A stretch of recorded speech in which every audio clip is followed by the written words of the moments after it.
Welcome to That's What She Pled, with attorneys Christina Goldberg and Julie Luhrsen from Luhrsen Goldberg, LLC, law powered by women. It's time to shake up the old standards of law and of business. Join these two witty, intelligent, and sassy female business owners who are taking their industry by storm, challenging stereotypes and shattering ceilings. These two are on a mission to educate, empower, and support not only their own clients, but other powerhouse female entrepreneurs. Come for a laugh and stay for the vibe as Julie and Christina hold nothing back and share the truth of what it is to be female attorneys and business owners through discussion of current events, original stories, and inspiring guests. Now, on to the show. Welcome to the That's What She Pled podcast. We are back with, I think, what we think is a pretty fun episode, trying to figure out something that would be entertaining, but also a little bit educational. My voice may sound a little funny or nasally. I have been just really sick. So we're actually a little bit late recording a new episode for everybody, but here we are. So I'm actually going to give this one to Julie to kick off. I feel like a real live podcaster. We've got pages and pages of notes in front of us today. So we're doing this thing. But it's all extemporaneous too. So well, yeah. Anyway, hello, everybody. This is Julie Luhrsen. And yes, it's December. And so that means there's lots going on this month. And we've got a little ode to the holidays with our twist, our special twist. We're going to be setting the record. There's a pun in there. Straight. We have picked the top 8 songs, holiday songs and carols that are frequently mistaken in terms of their meaning and purpose. And we're going to enlighten everyone. I guess I'll kick things off. May as well get started. Yeah. And we chose 8. You know what we should say? Copyright laws. This is a low budget operation, so we can't actually play the songs for you. But I heard that Julie said she might sing a little bit. So you never know what's going to happen. Promises. And we picked 8 because, of course, the 8 days of Hanukkah happened this month. So anyway, the first classic is Up on the Rooftop. And, let me just start by, letting you all hear my singing voice. I was in the chorus, like in grade school. So you've been forewarned. Oh, I get to clap after. Up on the rooftop, reindeer's paws. Out jumps good old Santa Claus. I think that's probably enough. No, that was very well done. I'm proud of you for that. Thank you. So you may think this is just, a story about how Santa comes to visit your house. And I'm here to tell you, you're wrong. As you know, we're in Florida.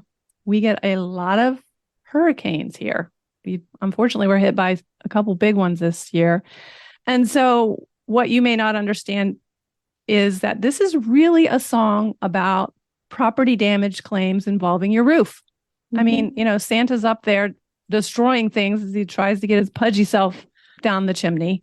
And so it's important that you let us, a thing or two about how property damage claims and roof claims work here in Florida. As many people may understand, homeowners insurance companies are leaving the state of Florida because it's too expensive to do business here, and our premiums are hitting the roof. The state legislature has enacted some significant changes in terms of what you get when you pay your homeowner's insurance premium. For example, if your roof is over 15 years old, while they can't refuse to reinsure you, they can stick you with having to hire an inspector to do an inspection of your roof to prove to them that there are at least 5 more useful years of life in your roof before they will agree to insure you or reinsure you. So what that means is, as Santa's approach arrives soon, if you have an old roof, be careful. Be careful, because, you may be stuck with having to replace your roof in order to maintain insurance. Along with that, they changed the rules about whether insurance companies have to repair versus replace your roof. Roofs that meet certain building code standards from 2007 allow the insurance companies now to just repair a roof that sustained more than 25% of damage. In the past, they would have had to replace your roof. And this, again, is a cost-saving mechanism that seemingly benefits you until it doesn't, and until your tile is discontinued and they're wanting to use, they can't find the discontinued tile, but they're arguing you about replacing your entire roof. And there are some restrictions on how old the tile that they can use can be. But I mean, the fact of the matter is you carry insurance for a reason, and everybody thinks, okay, I carry insurance, it'll pay. Nope. Their job is not to pay. Their job is not to pay. So count on it. And they're looking for ways to limit how much they have to pay. So, the age of your roof, the amount of damage to a roof that's seemingly to building code standards. They've also are offering an opportunity for you to pay separately or pay less money by securing a separate roof deductible. So, in the short term, you may be saving money. In the long term, you might not. And I guess I'll just throw out a couple of other sort of, if you happen to be one of those people who unfortunately has some kind of roof claim, avoid the people that are knocking on your door. Oftentimes it seems too good to be true what they're offering you. And that's pretty much because it is. They may not be properly licensed, insured, and that sort of thing. They may take off midway through.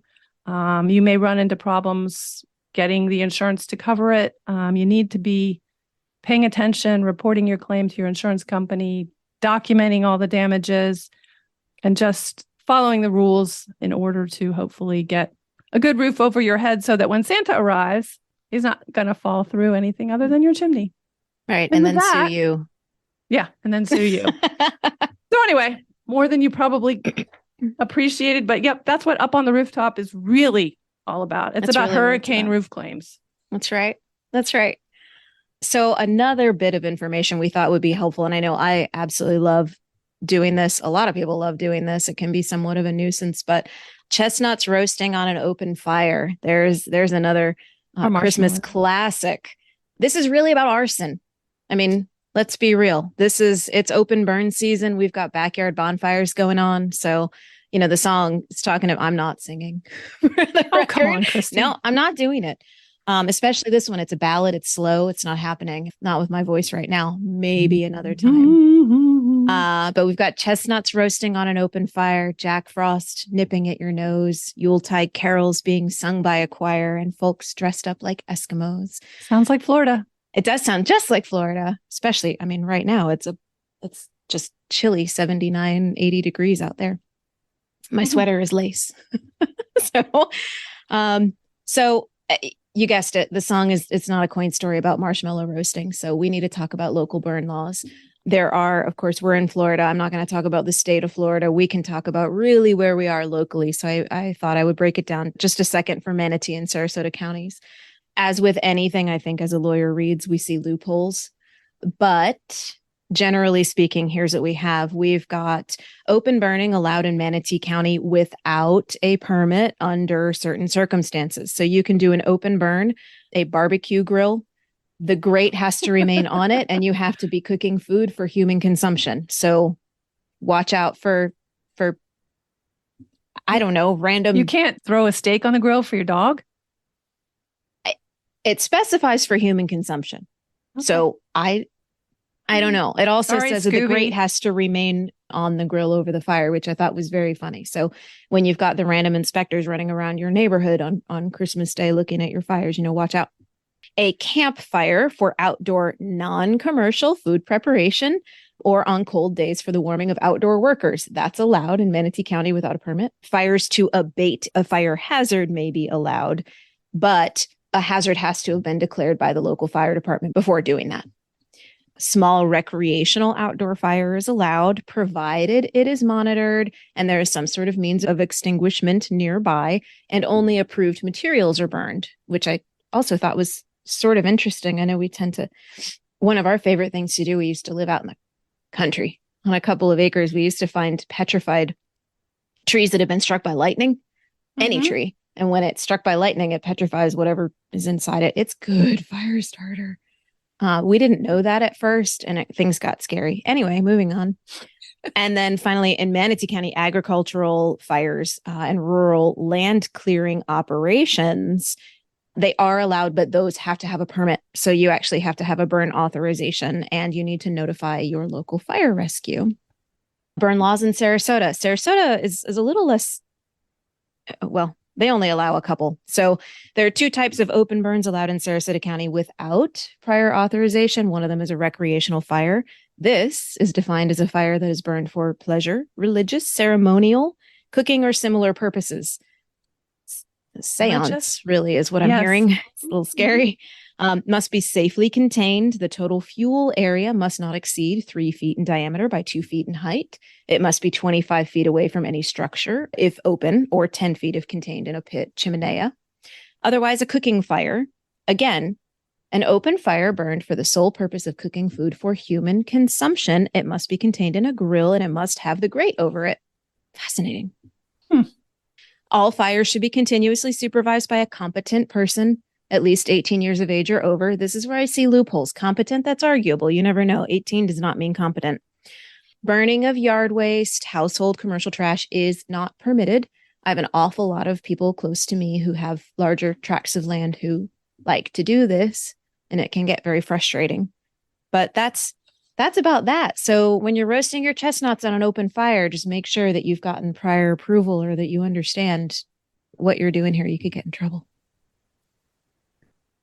Well, I'm going to transition. We're now actually recently added family law to what we're doing here at Luhrsen Goldberg. It's very exciting, and we'll bring in Laura Howell, our latest attorney here, and talk more about it. But in the spirit of the season, I thought I'd share and help you all better understand what some Christmas songs out there really mean.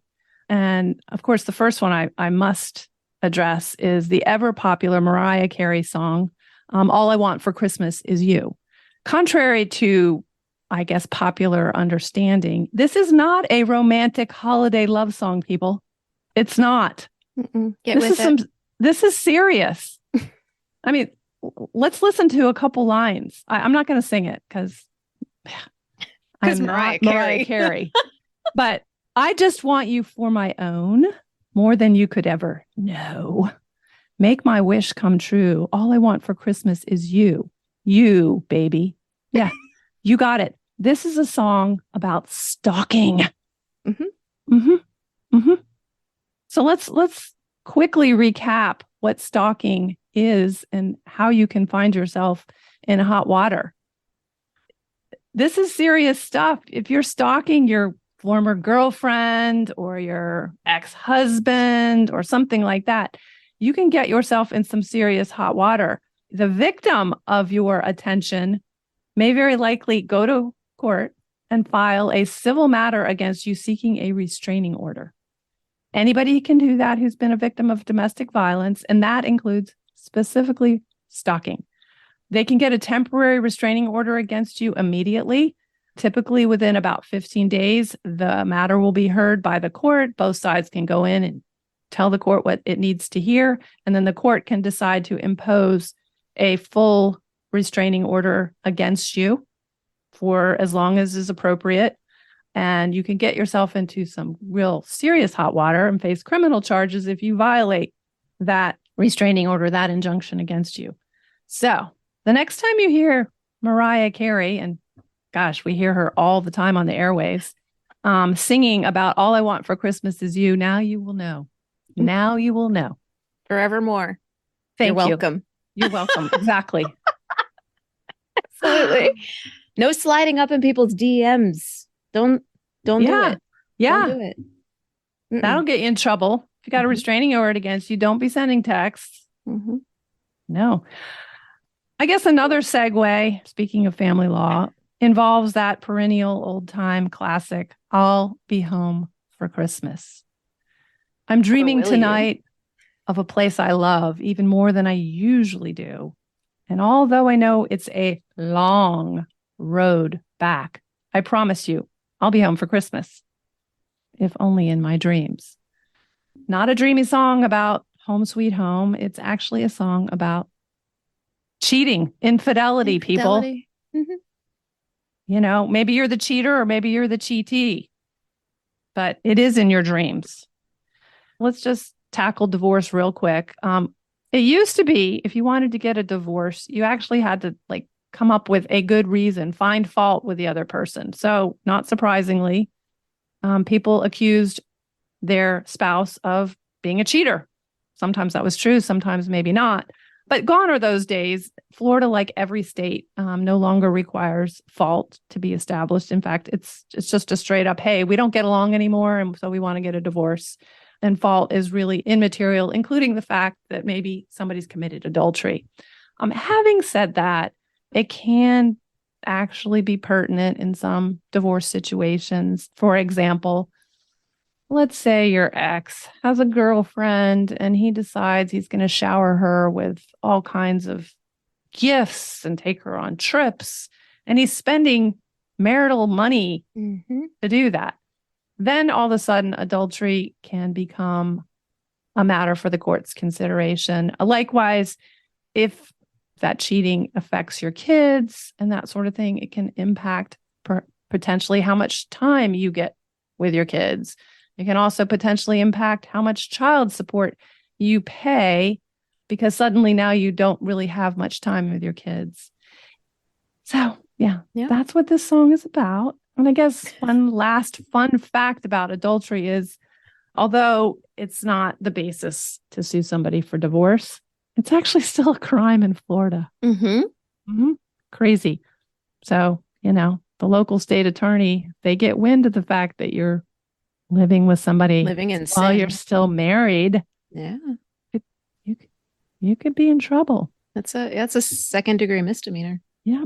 Good use of resources to be prosecuting adultery. Anyway. I like it. Have we ruined the holidays for you? Yes. Is everybody feeling? Yes. I'm feeling positive. I'm having fun with this personally. Well, as long as we're being serious and sober, Christy, why don't you take the next one? Excuse me. Yes, you. Thanks so much for listening to That's What She Pled. We hope you're enjoying it so far.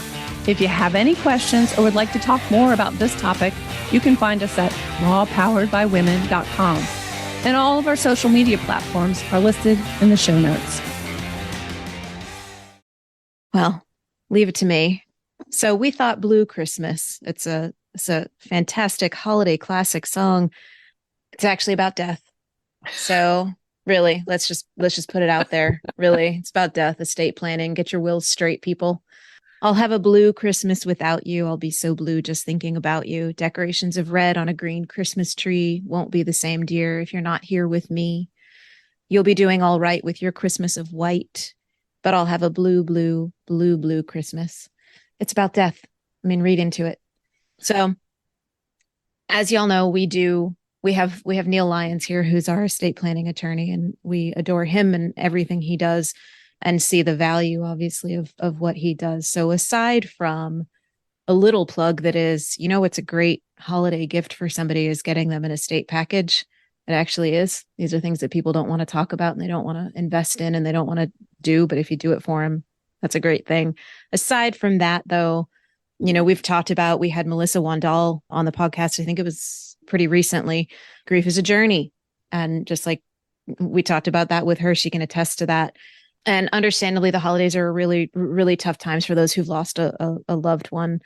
This song, though, very interestingly, it's an Elvis song. Everybody knows that Blue Christmas is an Elvis song. And that made us wonder, okay, what happened when Elvis's untimely death? What happened when he passed? And I don't know how many people actually took any amount of time or interest in it, but we did. And it's actually quite fascinating what happened. When Elvis died, he actually died with about $5 million in his estate. He was a very cash poor estate, and it was very mismanaged, mishandled, and there were a lot more debts on the estate than there were assets to cover them. And at a certain time, his daughter, Lisa Marie, took over as the executor of his estate and set up appropriate trusts. What's interesting is that Elvis himself had a bit of a spending problem, and that was pretty well documented. But he did set up a system whereby if something should happen to him, Lisa Marie would not become entitled to any of the money until she was 25, which is something that I've used in my estate planning documents. And listen, I have a son. I don't need to hand him money right now or 10 years from now.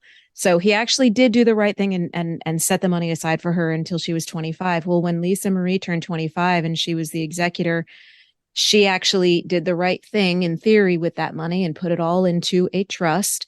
Unfortunately, she put her trust into the wrong hands and named as trustee a man who squandered all of the money in this trust that at the time she had built back up to about 100 million with visits to Graceland and royalties and photos and all of that.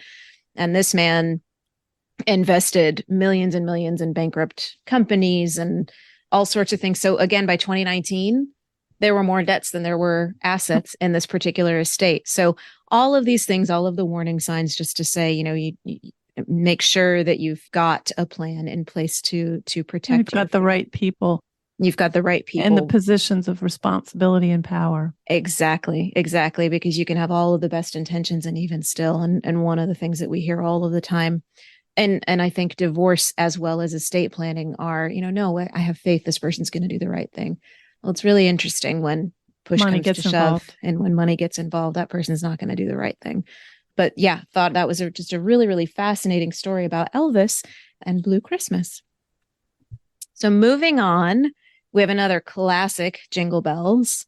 Everybody knows Jingle Bells, but does everybody know that riding around in the back of a sleigh is super perilous? And open sleigh, Christy. Excuse me, open sleigh is super perilous, and it's just a really, really bad idea unless you're wearing a helmet. So we thought that we would share some helmet laws with you guys, motorcycle and bicycle, because people don't know. People don't actually know what these laws require. First of all, I'm going to say, disclaimer, wear your helmet no matter what, whether the law requires you to or not. Make sure your kids have their helmets on, or try not to use your head against the concrete when you hit it. Well, but yes, wear use your helmet. brain.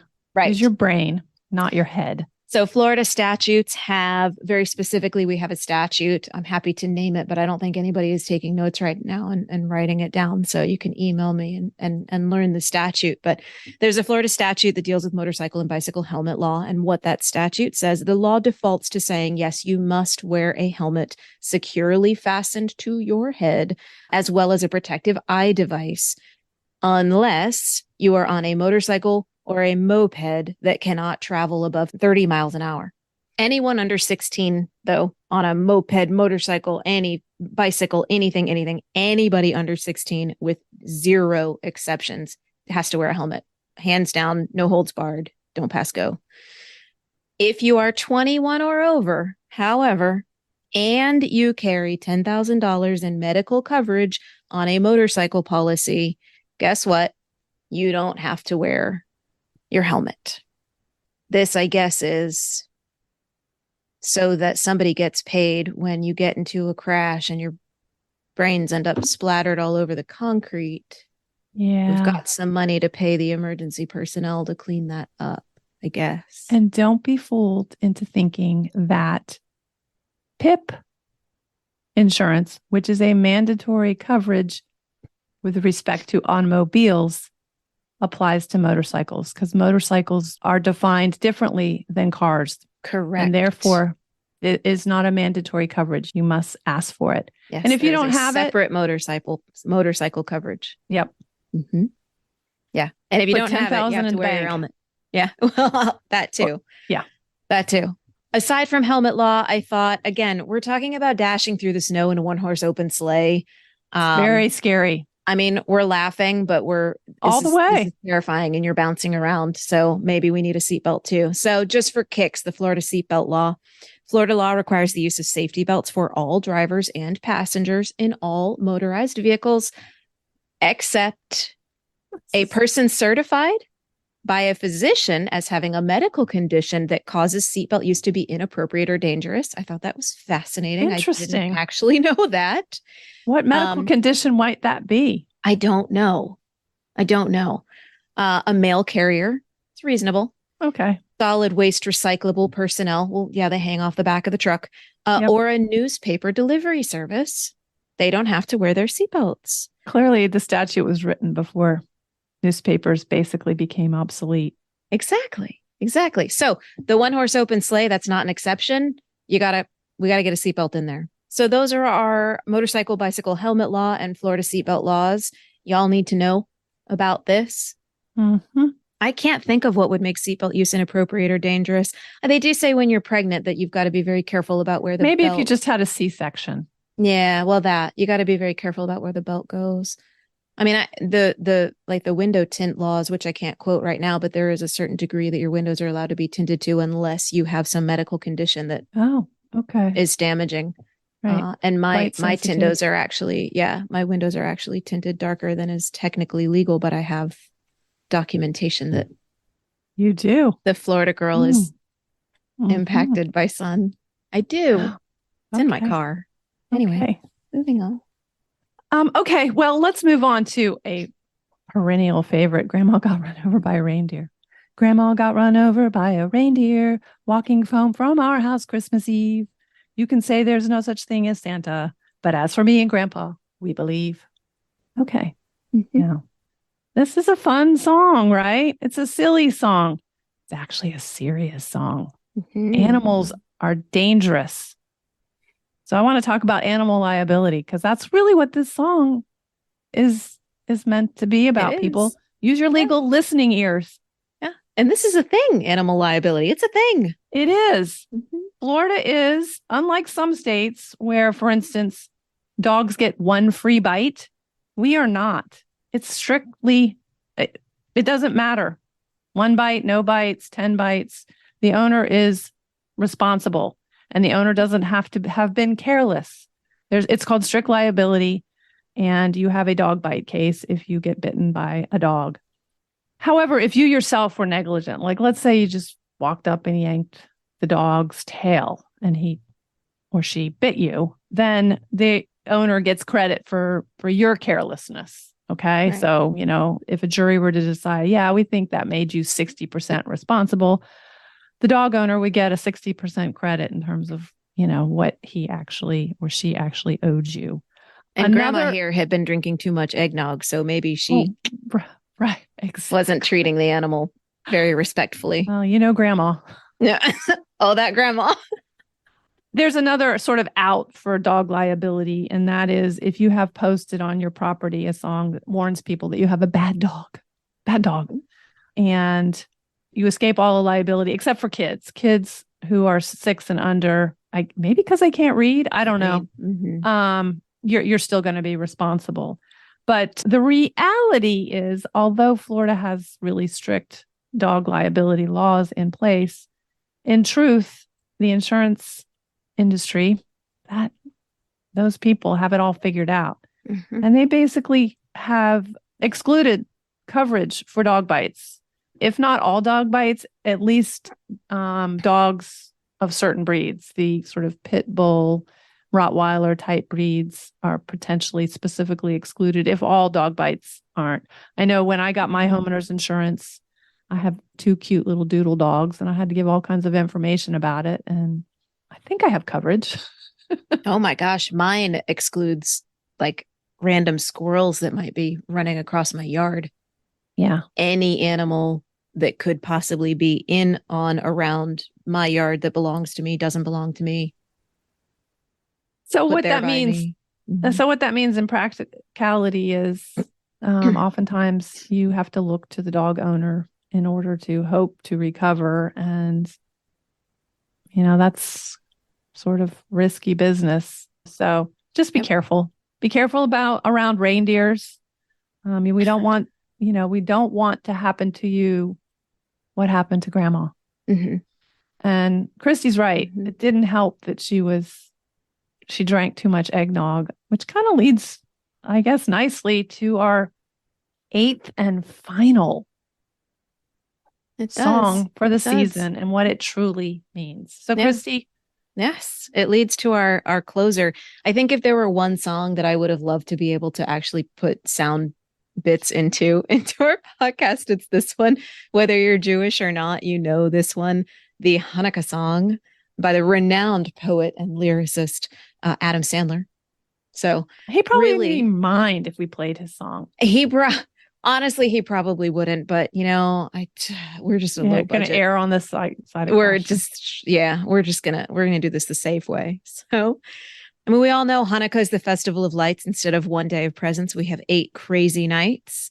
Tell your friend Veronica it's time to celebrate Hanukkah. I hope I get a harmonica. Oh, this lovely, lovely Hanukkah. So drink your gin and tonica and smoke your marijuana. If you really, really wanna have a happy, happy, happy, happy Hanukkah. He clearly One of the had a funniest few- songs ever written.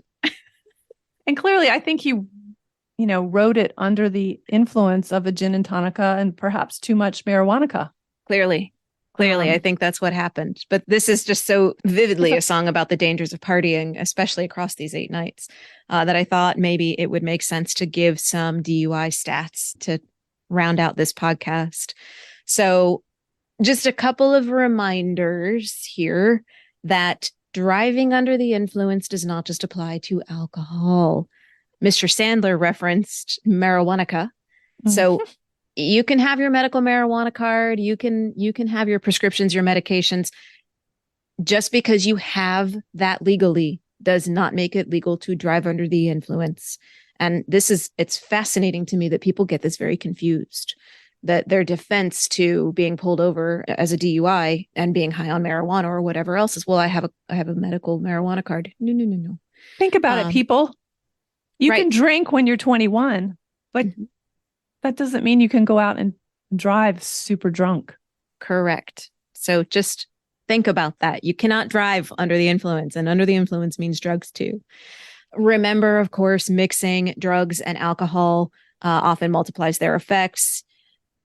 And of course, driving under the influence of drugs and driving under the influence of alcohol, the penalties are the same. There is no difference at all under the law.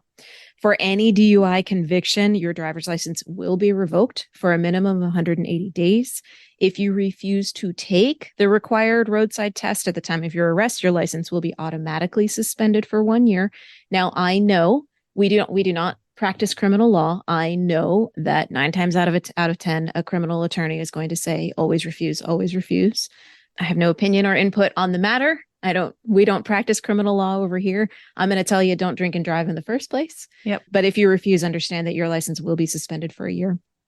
Fines for a DUI can range from $500 to $5,000 with mandatory DUI school education. Penalties can also include ignition interlock device, community service, probation, imprisonment.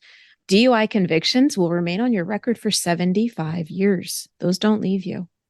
So rounding off the 5 most dangerous DUI holidays. So I bet you can guess some of them. One or two of them actually did surprise me.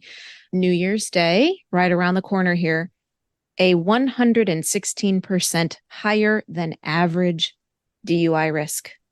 So on the roads, gosh, be careful. I make it a habit. I am not out on the roads after midnight. I am where I am going to be by midnight, by the time that ball drops. It's too scary. Independence Day is actually the second highest. 4th of July, 78% higher than average risk. And that's actually the most deadly weekend of the year. Thanksgiving fell at number 3. That one actually did surprise me. Luckily, we are past that at this point. However, that's a 56% higher than average risk. Labor Day, again, another surprise to me, 54% higher than average risk and the second most deadly weekend. I guess by September, everybody's burnt out, having gone back to school and work and kind of pushing hard, and everybody wants that 3-day weekend, and boy, they use it. And the last one is Memorial Day. There's a 50% higher than average risk. So it was estimated, we'll see how this turns out for 2022, but the forecast for DUI fatalities in 2022 is forecasted at 10,360. So we'll see where those numbers actually end up. But DUIs have continued to increase at a rate of 8% year over year for the past 5 years. It's getting worse. And one of the most important things to remember is 61% of drunk driving fatalities happen on the weekend. And this year we've got Christmas Eve, Christmas, New Year's Eve, New Year's. Those are on weekends. So we are just compounded. But so that's just that. Not to be completely, there are Uber, Lyft, oftentimes on holidays like New Year's, AAA and other sort of auto safety players out there offer help with rides home. So don't be shy. Mm-hmm. And also keep in mind, the cops know this. They're going to be out enforcing these laws probably more than ever. So, don't chance it for your sake or anybody else that you care about. Yeah. Exactly. Leave the driving to someone else. Exactly. Doesn't mean you can't have a good time. See? And listen to the Hanukkah song. It'll remind you. Yeah. Don't drink too much eggnog. Right. Yay! I think we did good. That was 8 songs that we have successfully ruined for everyone. Right. And this was just a very cheery, holiday spirity It really was. kind of podcast. I think it started out better and then it kind of went downhill from there. We did set the record for people who remember those discs that we used to spin. Mm-hmm. We did set the record straight, which is what lawyers do. We did. We make a record and we set it straight. Mm-hmm. Anyway, happy holidays, everyone. Yes, absolutely. Wonder what we're going to do next. I don't even know. Anyway, so we are Julie and Christina. We are Law Powered by Women. You can find us at www.lawpoweredbywomen.com. We are on Facebook. We are on Instagram. We're on LinkedIn, individually and corporate. So we love it. For anybody who enjoys listening to us, thank you. We love having you. If anybody has any requests, ideas, suggestions for show topics or people to have on, we're always open to that too. So we are here and available, and y'all have a great happy and safe holiday season. Yes. Yep. And we'll talk soon. Bye. Thank you for listening to That's What She Pled podcast. Don't forget to click the follow button to be notified when new episodes become available. The information covered and posted represents the views and opinions of the guest and do not necessarily represent the views or opinions of Luhrsen Goldberg lawyers. The content has been made available for general informational and educational purposes only and may not constitute the most up-to-date legal or other information. The content is not intended to be a substitute for legal advice from your individual attorney, and the information provided does not and is not intended to constitute legal advice.